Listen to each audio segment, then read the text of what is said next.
Grief and fury. I felt both of those things at the exact same moment, on a cold Tuesday night in December of 2022, sitting at my kitchen table with a case file in front of me and a cup of coffee that had gone cold without my noticing. Grief because a man named Walter Hendricks had spent the last 11 days of his life in the wrong kind of pain, the avoidable kind, the kind that should not have been his to carry. Fury because someone had chosen to put that pain on him and had used a policy document to do it. I had never felt both of those things at exactly the same moment before this case. I have felt them together ever since. This is why. Walter Hendricks was 74 years old when he arrived at Clearwater Hospice Services in Akron, Ohio, in the first week of October 2022. He had stage 4 pancreatic cancer. He had been told he had somewhere between 6 weeks and 3 months. He had a daughter named Maya who drove 40 minutes each way to sit with him every other evening after her shift ended. He had a small brown dog he had asked his neighbor to keep. He had a sense of humor that his nurses mentioned more than once in their care notes, not as a clinical observation, but as something they wanted the record to contain. I noticed that when I read the file. When the nurses are writing down that a man made them laugh, that tells me something about who that man was choosing to be inside a situation that gave him every reason to choose differently. I want to ask you something before I keep going. Have you ever watched someone be genuinely generous from a place inside them that the situation did not earn and did not require, and felt almost unable to hold what you were seeing? That is the feeling that is coming in this story. Subscribe before we get there, because I want you to be here for the part where it arrives. Walter had Medicare. He also had a secondary insurance policy through a former employer. Between the two, his coverage was substantial. But by early November of 2022, a billing discrepancy had created a gap, a temporary gap, the kind that takes a few weeks to resolve through standard reprocessing. The gap amounted to $4,200. Clearwater Hospice Services sent Walter's family a written notice on November 9, 2022. The notice said the outstanding balance was due within 5 business days. Maya called the billing office twice that week. She was told both times that the matter would be escalated. It was not escalated. It was instead referred directly to the facility director. On November 14, 2022, at approximately 2:15 in the afternoon, Patricia Odom, the 53-year-old director of Clearwater Hospice Services, entered Walter Hendricks's room and informed him that his care agreement was being terminated for non-payment. He was given 72 hours to vacate the facility. Walter was, at that moment, on a medication schedule calibrated over 6 weeks to match the specific progression of his disease. His palliative care team had built a plan around his particular rate of decline, the particular way his pain moved through his body, the particular hours of the day when it was worst. He was not a person who should have been moved at all. He was not a person who should have been told anything except that the billing would get sorted out and that he could stay. Walter left Clearwater on November 17, 2022. He died at home 11 days later, on November 28th. He was without his managed care protocol for those 11 days. Maya was the one managing his pain at home with a general prescription that was not designed for what he needed by the end of the first week. She testified, "He never complained, not once. He just kept apologizing to me for the trouble." I wrote that down the moment I heard it. That sentence belongs to the sorrow current. It belongs to the deepest, quietest, most unbearable part of it. The part where the person being harmed uses their last energy to protect the people around them from knowing how much they are hurting. Earlier in the case record, I found Patricia Odom's initial statement to the County Ombudsman's Office, filed November 20th, 2022, 3 days after Walter left, 8 days before he died. She said, "The balance was past due. We followed our procedure." I read that sentence and I put it down on my desk and I sat with it. That sentence is also from the sorrow current, not because it is cruel on its face, because it is the specific sound of harm being done by someone who has learned to call harm by another name. If you are still with me right now, you have probably gone quiet. Whatever was happening around you before you started watching this has probably receded a little. Subscribe. That kind of attention deserves the rest of this story. subscribe, and turn on notifications. We are only at the beginning of what this case contains. The case came to my courtroom in January of 2023. Maya Hendricks had filed a civil complaint against Clearwater Hospice Services and against Patricia Odom individually, alleging negligence, breach of contract, and intentional infliction of emotional distress. A separate complaint had been filed with the Ohio State Medical Board, and the County Ombudsman's Office had made its own referral. The case file that arrived on my desk ran 47 pages. I opened it on a Wednesday morning and I did not close it until after lunch, not because it was procedurally difficult, because it contained a letter. Walter Hendricks had written the letter himself in the last week of his life. Maya had submitted it as Exhibit 7. It was 2.5 pages, handwritten on yellow legal paper. I will get to it, but I want you to understand that when I found it in that file, it was the first moment I felt both rivers running at the same time. Grief and something else, something I could not yet name but recognized as the opposite of despair, and I understood that this case was going to ask something different of me. A tool available to me in cases involving financial harm to a dependent person is called a civil protective order with restitution conditions. It allows the court to structure the remedy not only as a financial payment but as a set of behavioral requirements attached to it, with ongoing reporting. Most people outside the legal system do not know this instrument exists. It means the case does not end at sentencing. It means accountability continues. I decided within the first week of reviewing the file that this was the right instrument. The sorrow current and the grace current were both already present, and I needed a remedy capable of holding both. Patricia Odom entered the courtroom on the morning of February 8, 2023 at 8:51 a.m. She was dressed carefully in a dark gray blazer. She sat at the defense table and she folded her hands on the surface in front of her and she looked down rather than at the room. I watched that from the bench. I have sat on this bench for 19 years and I have learned to read the difference between someone who will not look up because they are defiant and someone who will not look up because they are carrying something they cannot yet name. What I saw that morning was the second thing, not calculation. A person sitting inside the weight of a choice they had made and had not yet found the language for. Maya Hendricks entered at 9:03 a.m. She was 41 years old. She had chosen to represent herself with the assistance of a legal aid advocate, which she had every right to do.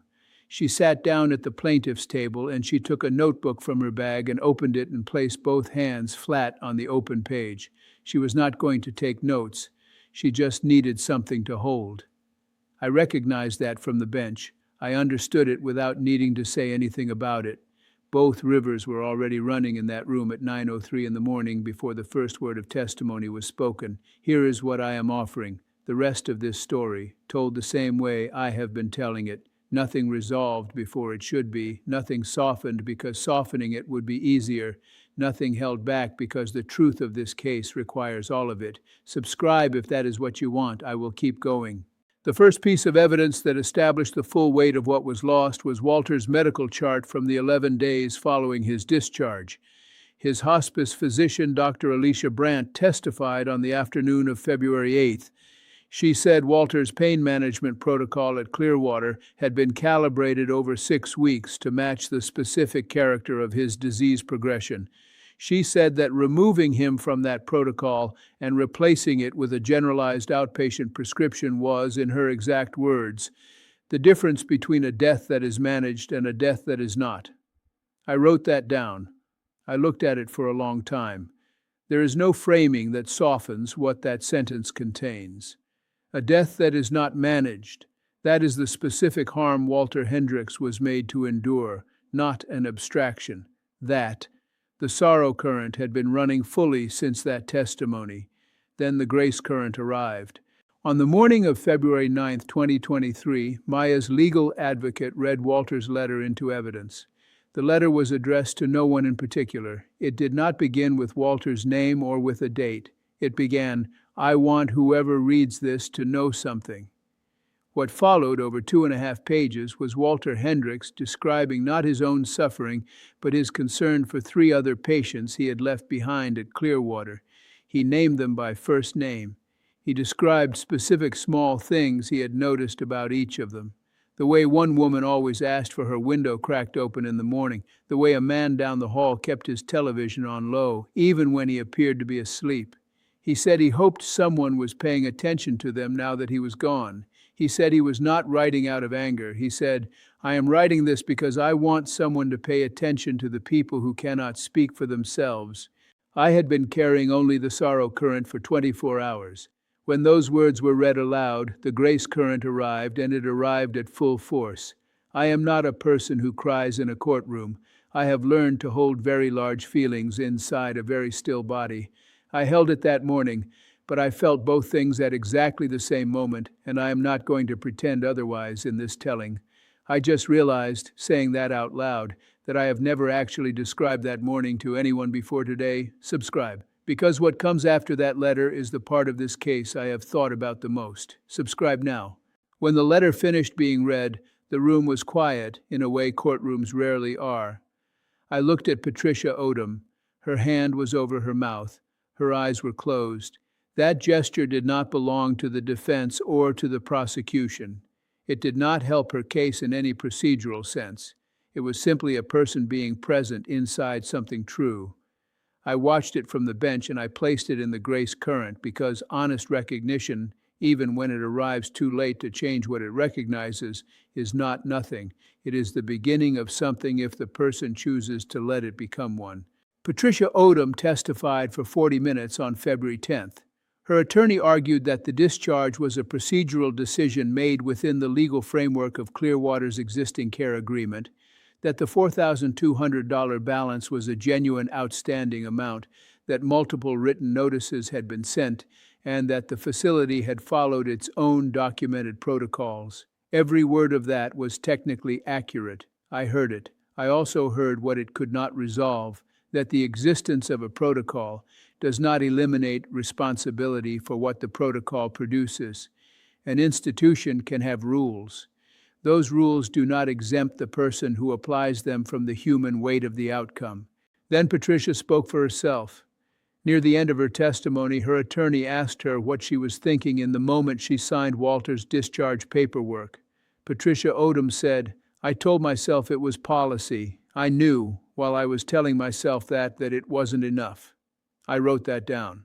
I looked at it for a long time. Both things I had been feeling for 2 days were in that one sentence. The sorrow of what had been decided and the grace of someone finally saying the true thing out loud. I did not expect that. It was the convergence point. Both rivers ran together in that sentence in a way that nothing that came before it had achieved. There is one more thing I told Patricia on the stand that came back to me while I was deliberating. Earlier in the proceedings, when I had asked her a direct question about whether she had considered the medical consequences of the discharge, she said, "I thought about his family. I thought they would find a way." That sentence is from the sorrow current alone. It describes a decision made from a distance, a decision that used the idea of a family to avoid the weight of a person. I held both of her statements, the one from February 10th and this one, together. They were both true. They were both her.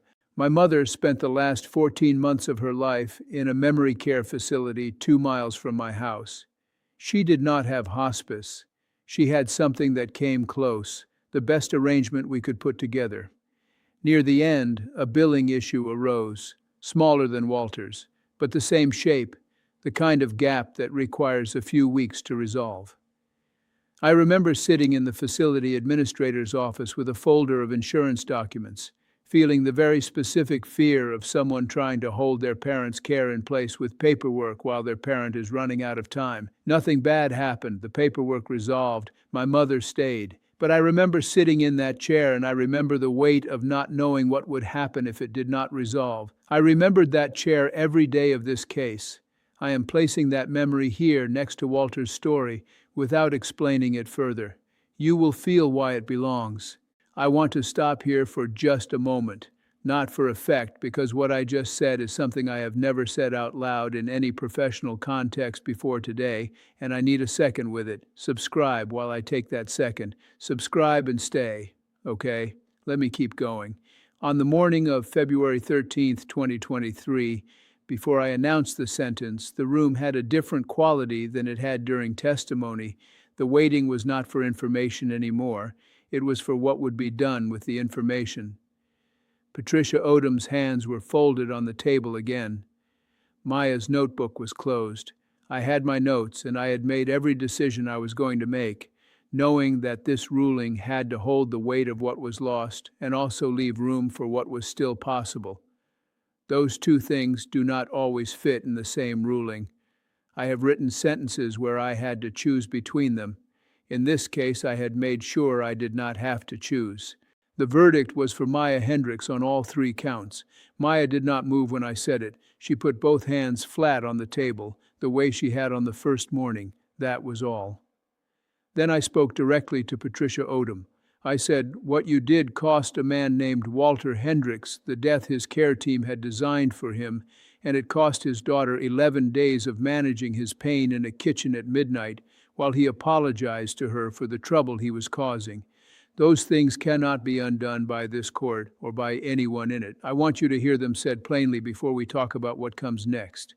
I said, "There are people in this world who sat with other people while they were dying and treated that proximity as a calling. Walter Hendricks was surrounded by some of those people during his 6 weeks at your facility. You employed them. I want you to know that I have seen what you are capable of providing, because they provided it for 6 weeks before the paperwork became more important to you than the person." I said to the room, "We are here because a gap of $4,200 in a temporary billing discrepancy was resolved with a 72-hour eviction notice instead of a 2-week extension. That is a fact. I want everyone in this room to sit with the size of that fact. It is not a large number. That is exactly what makes it so heavy." Then I turned back to Patricia Odom and I said one final thing, one sentence I had not planned, that arrived as I was speaking. "A person who is dying does not stop being a person when the paperwork gets complicated." I said it and I did not add anything to it. That sentence ended my direct address. Now the sentence. I am ordering you, Patricia Odom, to pay restitution of $87,000 to Maya Hendricks, the documented and calculated cost of emergency home care equipment, hospice equivalent medication management, and end-of-life support services that should have been provided by your facility during the 11 days following your discharge of her father. That money is not a punishment. It is the return of something that was taken. I am also ordering you to pay $50,000 to the Ohio Hospice Foundation Patient Assistance Fund, designated exclusively for patients facing coverage gaps during active palliative care. You will not direct how those funds are allocated. The foundation will, because you have already shown what happens when financial decisions about dying people are made without sufficient external accountability. I am ordering you to complete 200 hours of direct care volunteer service at Lakeview Hospice in Summit County, not in an administrative role, not in a consultant capacity, but as a direct care volunteer working alongside the nurses and aides who do the hands-on work that your position has insulated you from. You will begin within 60 days of today. You will complete those hours within 18 months. Your supervising coordinator at Lakeview will submit a written report to this court every 90 days.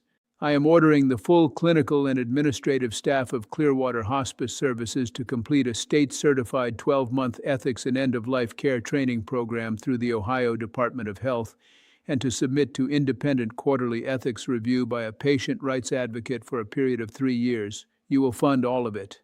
And there is one more thing.